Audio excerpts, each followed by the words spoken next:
now, you're tuned into RBLR, the home of Tampa Bay's RBLR Sports. Welcome into RBLR Rays here at RBLR Sports. My name is Yurika, and I am the sometimes unfamiliar voice as the producer of the show, lurking in the background, as Mr. Whitelaw likes to say, filling in for the one and only Zach Blaine, who is hopefully already done packing all of his stuff in his new home. But until then, I am joined with the immaculate, the guy who's locked in on all the Twitter sources everywhere in the world. That is Mr. Ben Whitelaw. What's up, man? Hey, that intro was way better than what I could have done, so I'm glad we agreed on you doing that. That was nice. I do my best. We finally have. We were talking last week about spring training really being finally here. We finally have actual baseball to talk about, and we have a whole week's worth of baseball to digest. First, I think we should get into some of the moves that the Rays have done. Nothing too, I think, insane, but I think perfectly Rays moves. The first one being Ryan Healy. So, what do we know about Ryan Healy? Not much, honestly, and there's not much to know, really. We'll kind of summarize like these deals overall, like after we get through all of them, because there are quite a few. But he's a right-handed corner infield bat. He's 6'5", but he has like little to no power for a guy that's 6'5". He struggled a lot in Korea last season. Doesn't walk much, doesn't strike out much either. Just I hate to say this, but like a painfully average hitter for his career. Okay. So it'll be interesting to see like what the Rays use him for. It's most likely just, depth, because, it's always good to try to get better at the margins, but I'm interested to see, what the plan is for him. Well, and then we also picked up, I guess I'll just throw these all together. Luke Bard, Robert Duger, and Harold Ramirez, who is another outfielder. We're just collecting outfielders now. Yeah, the Luke Bard and Robert Duggar, I'm not sure. They look like depth pieces as well. Bullpen guys, you can never have too many of those, especially with the Lewis head rule coming into play this year, where a player can only be optioned 5 times before they're put on waivers in a season. Yeah. So, Luke Bard has high upside. He's got elite spin. Robert Duggar, sorry if you're listening, Robert. He throws 5 pitches. Former like mid-tier prospect, like he was pretty highly ranked coming out of college. So guys with high upside that just haven't really put it together at the major league level yet. So that's a very Rays move. And then Harold Ramirez was pretty that signing was pretty divisive on Twitter, it seemed like. Or that I think it's the most interesting. Yeah. Yeah, I think so too. Well, here's a guy who's kind of bounced around a few times, right? Like he's came up in Toronto's system, I believe, and then just kind of fell off of favor, but then ended up with Cleveland, and then the Guardians, I think, discarded him to Chicago. I think that's the story on him, right? Right. Yeah, there was a stop in Pittsburgh at some point too in the minors, so he's well traveled. Okay. So what are the Rays looking for that now 4 different organizations have like picked him up, dusted him off a little bit, and decided he isn't exactly what we want? Yeah, so honestly, my favorite part of this trade is that Esteban Quiroz gets a shot at being a major leaguer. I think he's like close to 30, a career minor leaguer. He's never been bad. He's been pretty good, but he's buried behind, Brandon Lau. In when he was with the Padres organization, he was buried behind like Fernando Tatis and then like that other second baseman they acquired. So he's just kind of been like, a good player who hasn't got a shot. So I'm happy that he gets to go to the Cubs, but Harold Ramirez is interesting. He swings at literally everything. He's in the 93rd percentile in swing rate, and he's in the 2nd percentile in ground ball rate. So he swings at everything, hits a ton of balls on the ground, doesn't strike out much, doesn't walk much. It's a really interesting signing. He has no options, so he's, unless he gets traded away from the Rays now, he's, going to be on the opening day roster, which is, not something people expected probably heading into the offseason. But, here we are. Peter Bendix actually had some comments on the Neil Sol. It wasn't the pod. He had an article where he talked to Neil Solondz. And Peter Bendix was pretty straightforward. He's like, yeah, we like him as a DH bat against left-handed pitching. And he didn't really mention him playing the outfield. He didn't mention a first base experiment. So I think we can take that at face value and say that, Harold Ramirez is going to get some at bats early in the season against left-handed pitching. Do you think they're just going to try to teach him to I mean, I don't know. Basically, just tell him, well, your launch angle needs to be not in the dirt.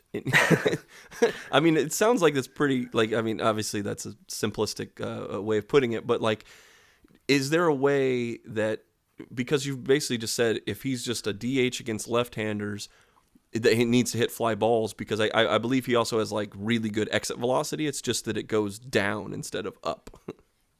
Yeah, he's really similar to Yandy Diaz in that way, but Okay. Yandy Diaz has the plate discipline of a god, and Harold Ramirez does not. He has the very opposite plate discipline. So this kind of if they were really trying to get something out of him, or really play to some kind of upside, this is a signing that you wouldn't, or an acquisition that you wouldn't want to make 2 weeks before the season starts. You probably want to make it in November, right after the season ends, and get him in a hitting lab all winter, and early into the spring. But I don't think they're going to try to tweak him much. I think they're just going to let him go out there and do what he wants to do. He's got a career 92 weighted runs created plus against lefties, so he's never really been he's been below average. But last season he did put up a 112 against lefties, so maybe they see something in him where he's on the right track. But the batted ball metrics and all that stuff look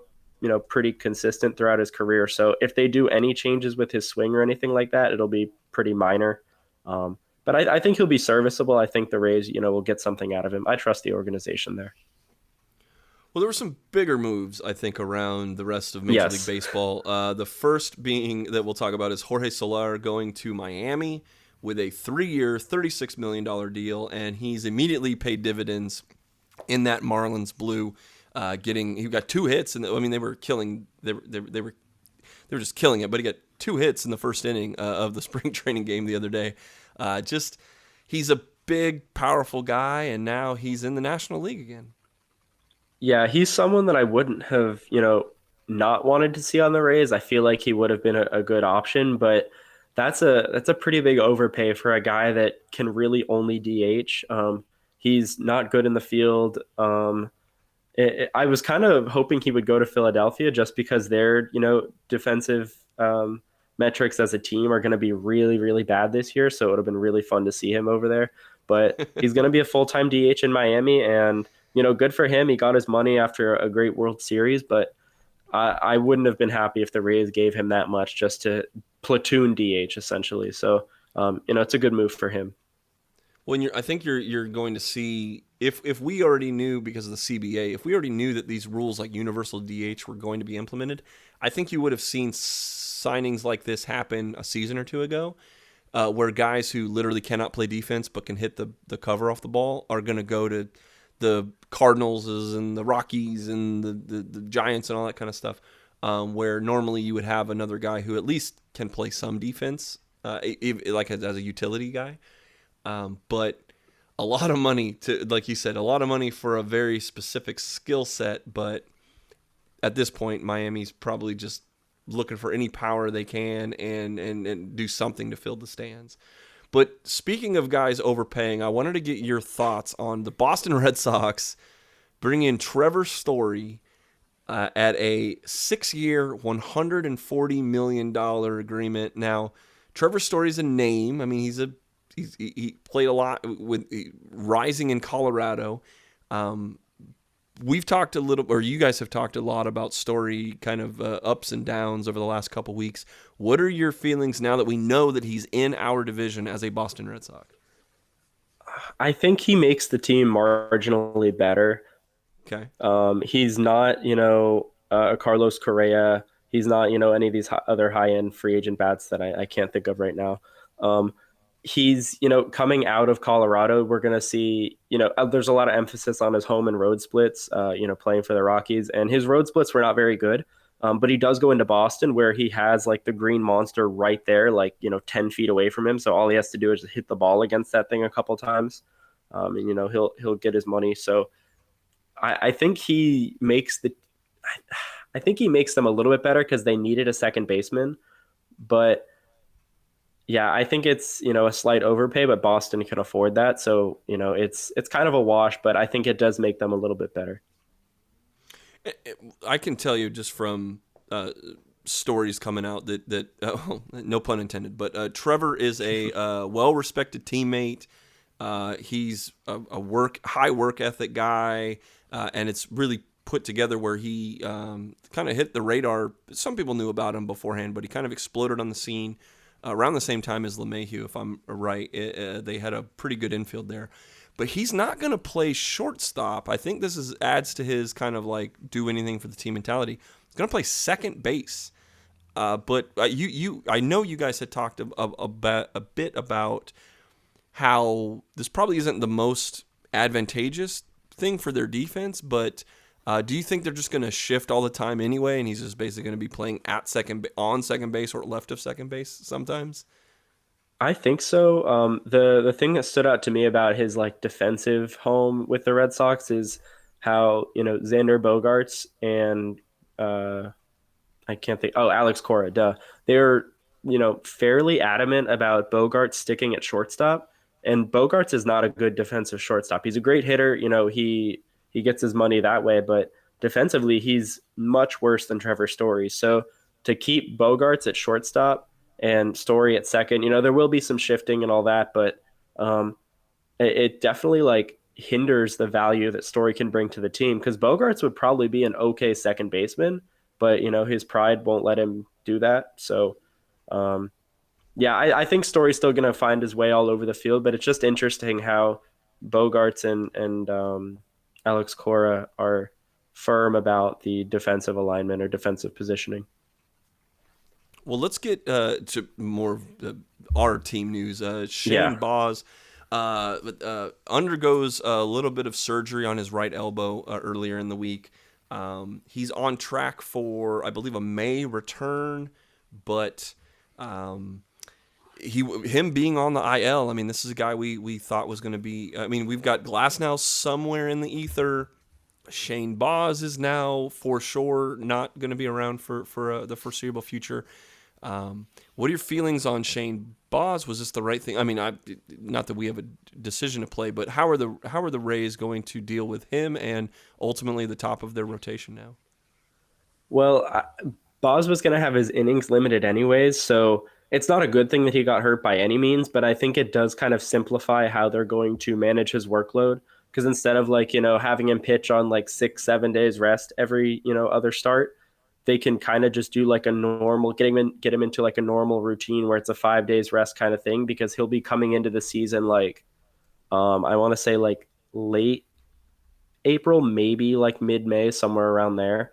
Um, so, I mean, it kind of, it doesn't really hurt their management of him in that sense, but it does suck because he's a great talent and he's really fun to watch. But, thankfully everything's gone okay so far.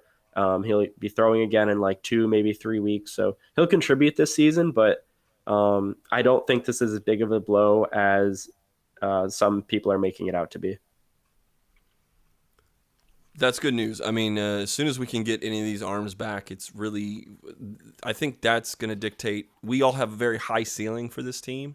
Oh, yeah. And we'll see what kind of patchwork they can do with all the arms that they've got, with some limitations, like you said, with the Lewis Head rule. But one thing we don't have to really worry about is we had, I mean, there was over a dozen eligible players for arbitration. And of course, this is one of the ways that we keep payroll down, but a lot of our Rays players overperform their contracts. I'll throw out a couple names there. Like I said, there were 13 of them, but I guess the biggest one would probably be Manny Margot. He's going to make a couple more $1 million this year. He made about 3.5 last year. He's set in to make about 5.5 this year.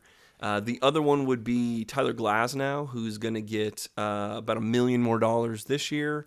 And a guy that you like a lot, Ryan Yarborough, is going to get $3.8 million, up from $2.3 million. So a bunch of guys that we all know and love and have performed really well, getting, I think, good pay raises, but not anything that's too out of them, like just astronomically bad for the Rays as a business or as how they construct their team.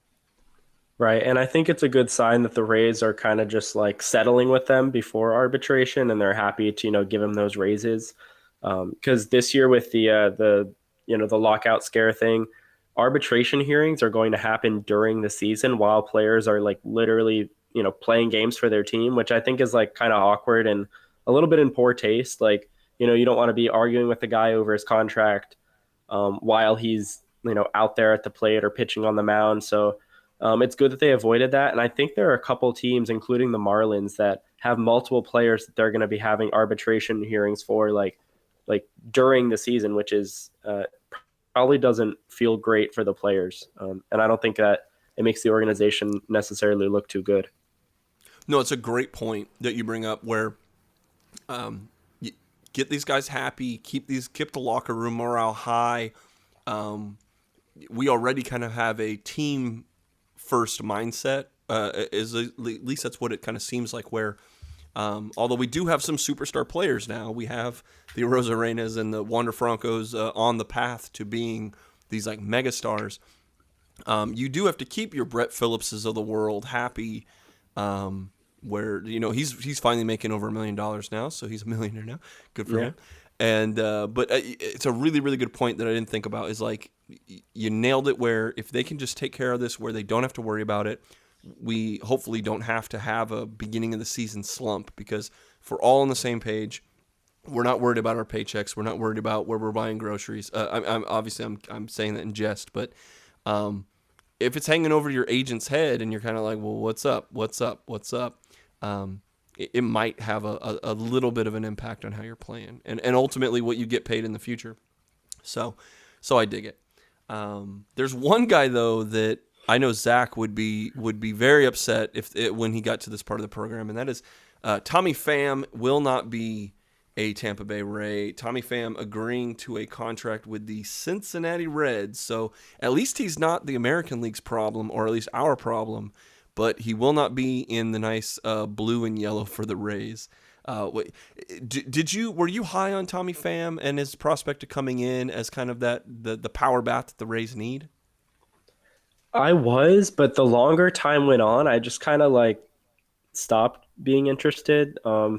I just keep thinking about how this team won 100 games last year, and they didn't have any major pieces that left. A lot of young guys that are looking to take a step forward this year. Fam would have been nice, but honestly, I'm happy with the way the team is now. I think waiting until mid-season kind of allows organizations, before they make trades, waiting until the All-Star deadline, it kind of allows them to not spend as much because there are going to be teams at the bottom of the standings that are looking to offload salary. They're going to be looking to, dump some contracts, acquire prospects. So I think, honestly, if the Rays go after Pham at midseason, I think that would be a more financially smart move. But right now, I think it's fine. Him playing first base would have been interesting anyways. And I just think that means Yandy Diaz is going to probably platoon there a little bit with Choi.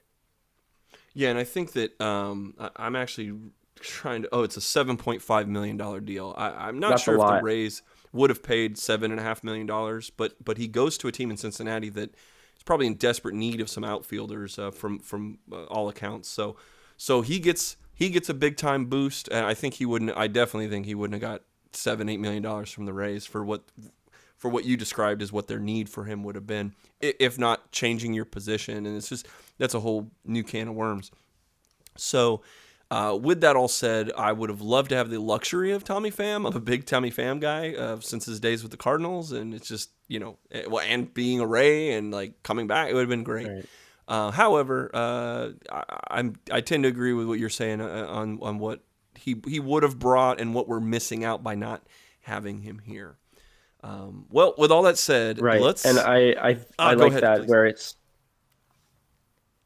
Oh, I was just gonna say I like that that point that you made where it's like it would have been nice to have him, but it's ultimately not the most important thing in the world, because when we look at this team, like we can their 100-win team from last year, how many more wins would he really have added as a right-handed platoon bat, learning first base for the first time in his career? Like, okay, then maybe they're a 101-win team. Like, I don't.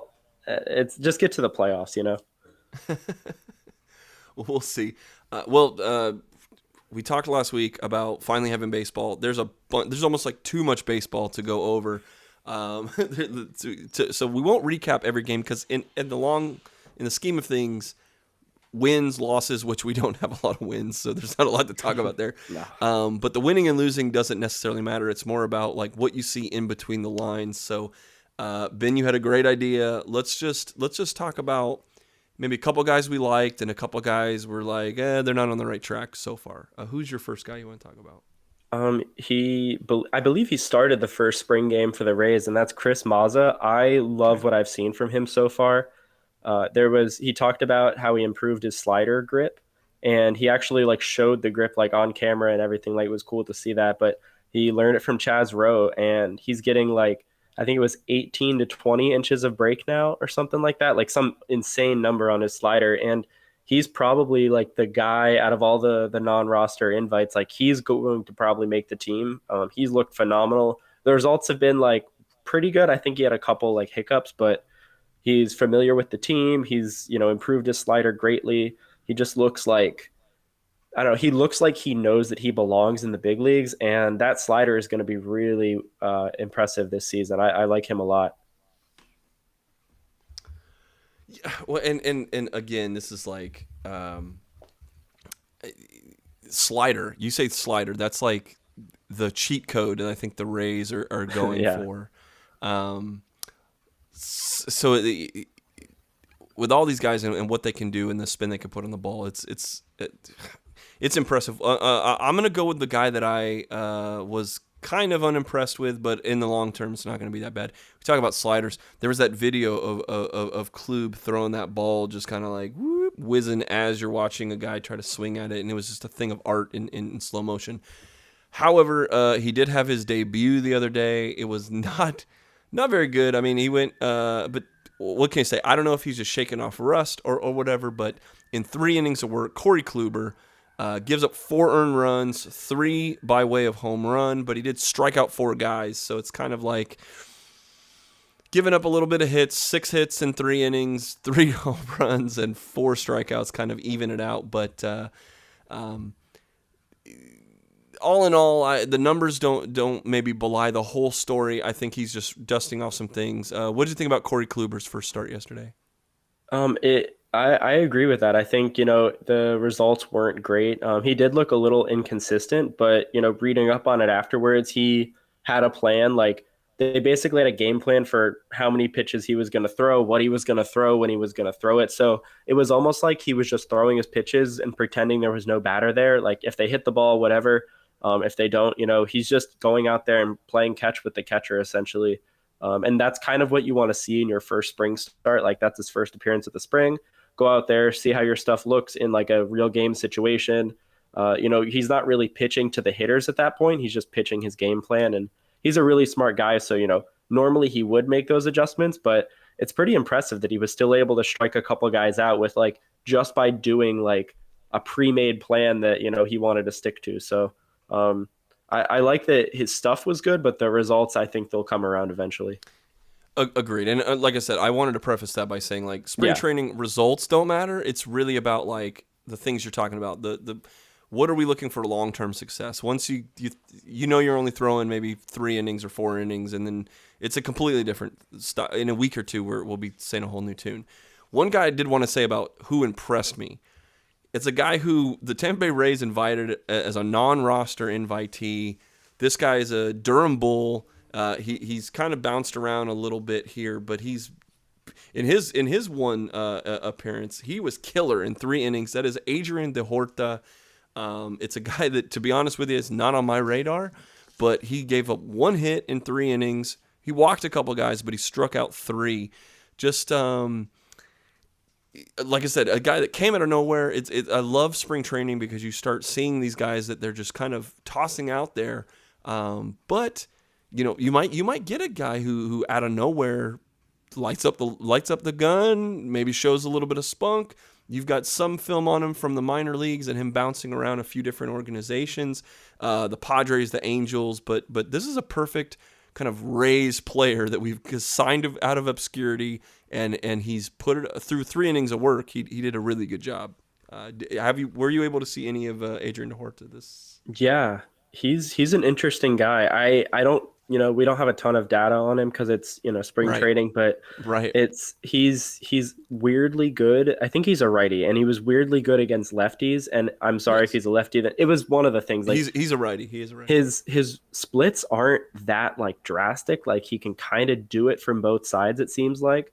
Yeah. It's interesting. That's usually like a spin axis thing when a player is able to do that. Like Oliver Drake is an example from like a couple of years ago where he was better against lefties because the way the ball would I don't know, it's complicated, but he's a really interesting arm. He's got some pretty good stuff too. So there's a chance we could see him this year. I think he's more likely a AAA depth piece, but he's definitely climbing up the chart a little bit with his spring for sure. I love it, man. Who was a guy that you unfortunately are saying, not coming so hot out the blocks? Um, it's kind of tough because it is spring, but I'm a little disappointed in Drew Rasmussen. I was really looking forward to seeing like, all right, he's gonna have his third pitch ready for spring. He's gonna come out like Glasnow did before last season with his slider. Like he didn't really throw a slider that much before. I believe he called it a slutter. I think that's what Glasnow calls his pitch. So an interesting name, but Rasmussen did throw a curve a little bit more, but I didn't think it was a very good curve, honestly. I know the camera angle's a little weird and we're not getting all the data, but it looked, relatively flat. There wasn't much of a sweeping motion to it either. So it almost kind of looked like a changeup. So I'm a little disappointed in that. I know he's still going to be, a decent pitcher this year, and he's got a pretty high floor as like a back end of the bullpen guy if things really go wrong. But yeah, him as a starter was I'm a little concerned about that. What do you think? I think he's a guy that goes back and forth about do we trust him in the. I mean, I know you guys were doing your who's your best rotation. As we were getting to the playoffs, he was in it, up, down, kind of things like that. Just as long as if there's consistency, that's the key. With all of these arms, I think that Kevin Cash is just going to throw whoever fits the mold at the moment, whether it's for 1 inning or 6 innings or 4.5 or something like that. And if he cannot get a little bit of consistency, even if it's spring training, I mean, I think we definitely needed to see some names rise above the others to fill out those 4 or 5 spots where they're going to do. Because there is so much talent, and I think the backside of having a bunch of tools in the toolbox that do 1 or 2 things really well is that you are relying on them to do those things consistently well all of the time. Because as a manager now, we're really relying on Kevin Cash putting the right person in against the right lineup. So I'm hoping that he gets his stuff fixed and is able to be the consistent Rasmussen that we that they think that does his 1 or 2 things really well. So Yeah, that would be nice. Was there, anybody else you liked that stood out to you this week? To be honest, it's like I think we're seeing. I mean, Randy's still raking. That's great to see. I think that they've been just playing a lot with the lineups of like the first game was literally not a single person that's going to be on the 40 man. Yeah. So it's like I don't know. But I mean, if I had to like who's something that really, I guess it's good to see Brandon Lau raking. He doesn't have a 0% batting average in spring training. Yeah. But some of the younger guys too. Holsizer's doing all right. Cardenas, Ford Proctor, like just guys that they haven't been up a lot, but they've definitely. Ford Proctor's killing it right now. So yeah. Is he? I don't think he's gonna take Mejia's spot or Zanino or anything like that. But at least for the 7 at bats he's got, he's done a hell of a lot with them, right? Yeah, he's looked pretty impressive. Like, Ford Proctor, like you said, he's not going to be on the opening day roster most likely unless something crazy happens. But he's, if Mejia starts to, slump or fall off, kind of like he was a little inconsistent last year. Like Mejia wasn't, a world beater at the number 2 catcher spot, and Proctor is a lefty, so that would pair nicely with Zunino. Like he's definitely putting himself in the conversation a bit more with his performance, but like you said, he's not going to make the opening day roster just because, the guys ahead of him are still more experienced and they do have that, that track record. When I think to talk about Brandon Lau again too, it's like, unfortunately that offseason just kind of like derails his in the mindset of maybe a casual Rays fan. But he's like you've said multiple times that he's the best hitter we have on the team. Yep. And unfortunately, the stakes aren't very high, but he's showing that like he still knows how to put a barrel on a ball. It's sort of like another guy that you're high on, and that's Kevin Kiermaier, who I think his woefully average hitting diminishes his like elite all-time level of center field defense. But unfortunately, he will be on the disabled list, so I think that's a good segue to talk about KK, who uses speed as his major weapon. Probably won't be running anywhere for a little bit. Yeah, he's got a sore groin. He's going to take, 2 to 3 days. He doesn't want to push it. And honestly, this is, I think it's such an improvement of where he was like 4 or 5 years ago. He would kind of just push through those kinds of things. And if you don't take that day off when you need it, it's going to turn into like a week or 2 weeks off later on down the road. So I think it's a really good sign that, first of all, that the Rays have the depth where he can take some time off and, take care of himself. And then 2, that he is, not going to try to play 162 games at, giving 110% on every play. Like it's just not realistic. And I think that was part of the reason for his injury struggles early on, or not early on in his career, but it was kind of like, early mid part of his career with the Rays where he's not going to take it easy. Like he's going to give, everything he has, every single play, every ground ball, every ball to hit to the outfield. So it's important that he's taking care of himself. So taking the time now to, make sure he's 100% is really important because we need him for 140, 150 games this season. So I think it's a really mature thing for him to not try to push himself. So I mean, it sucks that he's got this groin thing, but he's handling it the right way. So, well, and as he gets older, it's just the recovery time isn't going to be as elastic as it might have been a few years ago. So, agreed on all points. There's another guy on the injury report that might shock some people. That was Luis Patino, who was scratched from his start Tuesday. Just kind of said his arm didn't feel right. He ended up completing a bullpen session the next day, and he's got another one scheduled for Tuesday. So should we be freaked out about Luis Patino getting scratched? Absolutely not. I think he said he feels amazing. But it's nice too that he's a young guy. He's like 21, 22. And he's already got that same mindset that Kiermaier is getting now, where it's like, take the time now to get healthy. Don't try to push through it. Because, when you think about, I'll just use Kiermaier's groin as an example here, but you got a sore groin, you're going to push through it. You start leaning more on the other leg. Now the other leg is sore, and now you're walking differently to accommodate it. And now your back is sore. And then boom, you're on the IL for 10 plus days. So take the time. I like that Patino's doing that as well. Don't push through it. And I like the culture that the Rays have where the guys feel comfortable taking time off. There are a lot of sports, and even especially in baseball too, I guess, where, you're just supposed to play through that pain, or you're supposed to just, man up, toughen up, and then it ends up hurting your team later on down the road. So they're doing the right things now. They just have to hurry up and get healthy, I guess.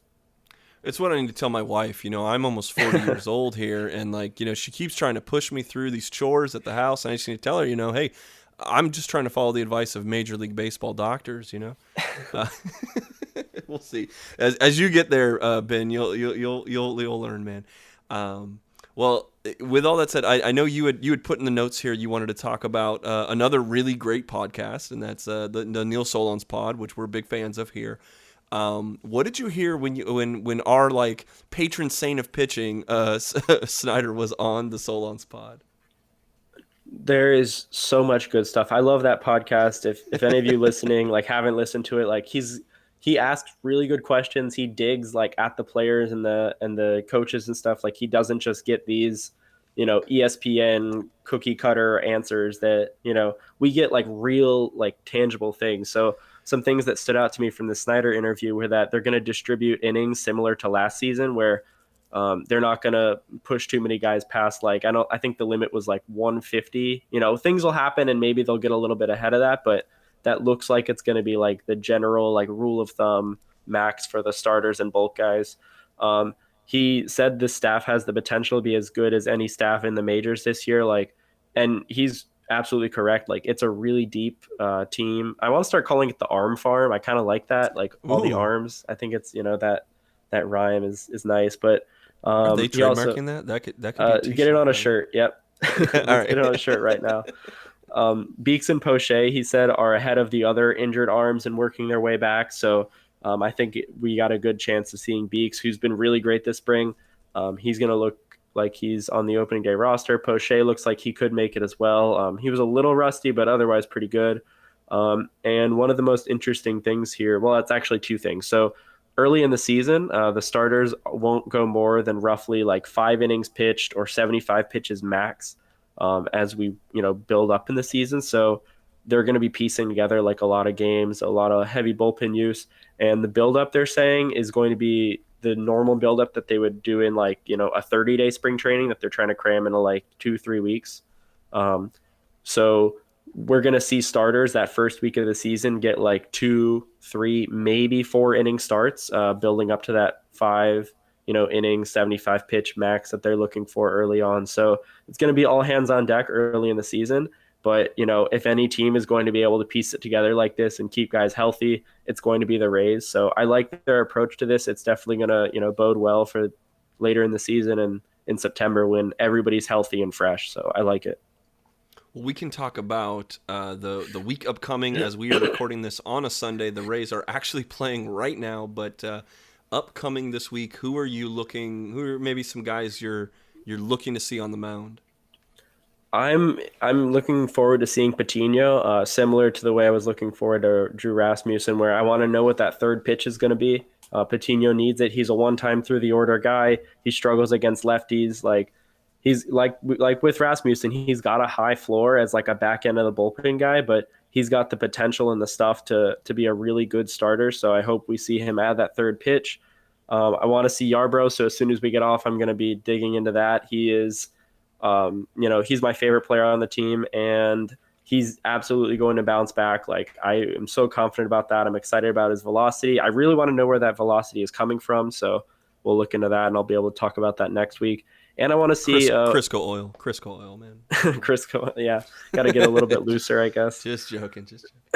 And Harold Ramirez, he's going to get into some games this week. He just arrived in Rays camp today, so I'm excited about him. I'm confused by the move a little bit. Like, I know Bendix said he's a DH against lefties, but when I get confused by the Rays, I get more excited than anything else because it means they've got something good planned. So we'll see. What about you? Anything you're looking forward to? Well, today's game, Charlie Morton, obviously for the Atlanta Braves versus Yarbrough, so that's a good matchup that we definitely want to see.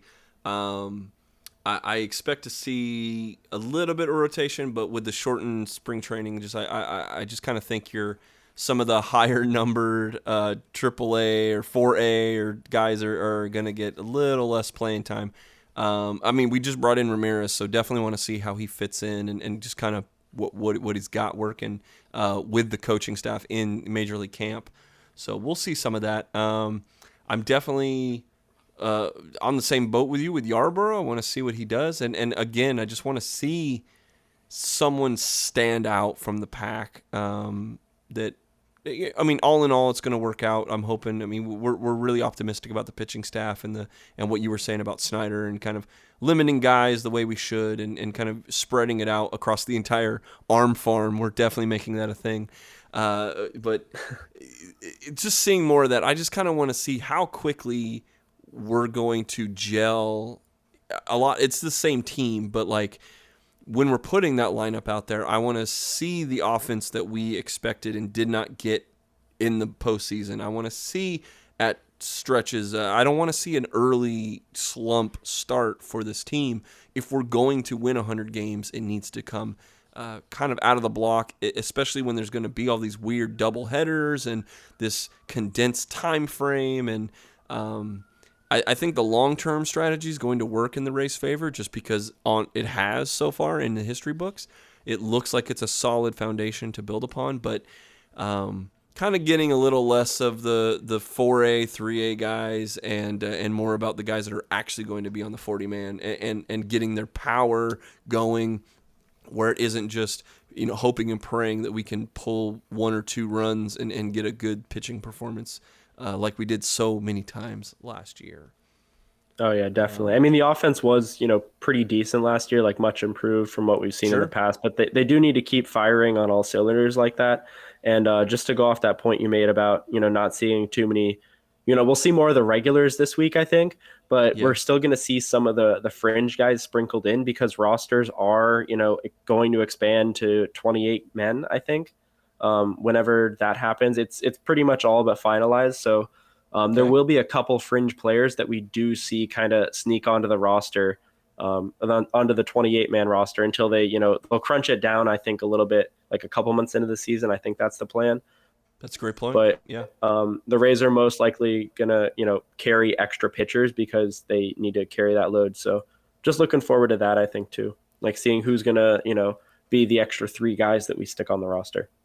I just want to see all the weird stuff that we're going to do. Like if there is no, we have no Boz for a while. And if there happens to be a setback with 1 or 2 of the other guys we have slotted, I think, in our theoretical rotation, I want to see how weird we get with we don't have a 5-man rotation. We just have planned openers and who knows what's going to, and as an opposing team, you just don't know who they're going to throw from the arm farm. I'm going to say it 2 more times. I love it. This is a great idea. So it's just that unpredictability of knowing okay, we're going to see this pitcher in 3 days, but with the Rays, you might not know who's going to be your opposing pitcher tomorrow, or in a doubleheader, you don't know who the second guy is going to be. I don't know. But then again, I'm a glutton for that stuff. I'm like, let's go. I want to see all of the intricate weirdness how weird can we make baseball? That's what I want to talk about. Well, as we wind down here, I've had a lot of fun. I always like coming on here because talking with Ben and Zach, talking to 2 smart baseball guys. If you enjoy everything that they do, I'll pitch this for you guys. If you like what Ben and Zach do for you every single week, hit that like button, hit that subscribe button wherever you're listening to this. If you're on Spotify, iHeartRadio, Apple, or Google, it's absolutely free, and these guys do amazing. I'm so lucky that I get to listen to these guys every single week. I feel like I am a way smarter fan because of Ben and Zach. So if you want to follow us on Twitter, we are at RBLR Sports on Twitter, Instagram, Facebook, you name it, we're there. We give you a little bit of inside content across all the sports, the Rowdies, the Bucks, the Lightning, even the Bandits. We do a weekly show about the United States Football League because we love this stuff. We're passionate about it, and I hope you are too. So that's my pitch. Help Ben, help Zach out, give them follows. They're just the most amazing Twitter follows in the world. So please, all that's in the description of this podcast. But I can't say that enough. I love what you guys do. Thank you so much for letting me in and listen to you guys every week and getting to be on the podcast every once in a while. So Ben, it's your final thoughts, man. It's your show, sir. I'll have you close it out and send these guys home happy. Yeah, don't forget, buy our shirts. Hopefully we can get an Arm Farm shirt at shop.rblrsports.com. Promo code Flappy. It's been a promo code for a while now. I think it's here to stay for a little bit. So it's FLAPPY. You get 10% off your order. And yeah, help us put food on the table. No, just kidding. I'm okay. I can survive. But yeah, that's about it. So buy a shirt, subscribe, listen to us, and go Rays.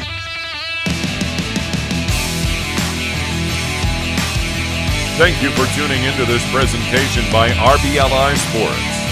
On your way out of the stadium, please remember to like and subscribe.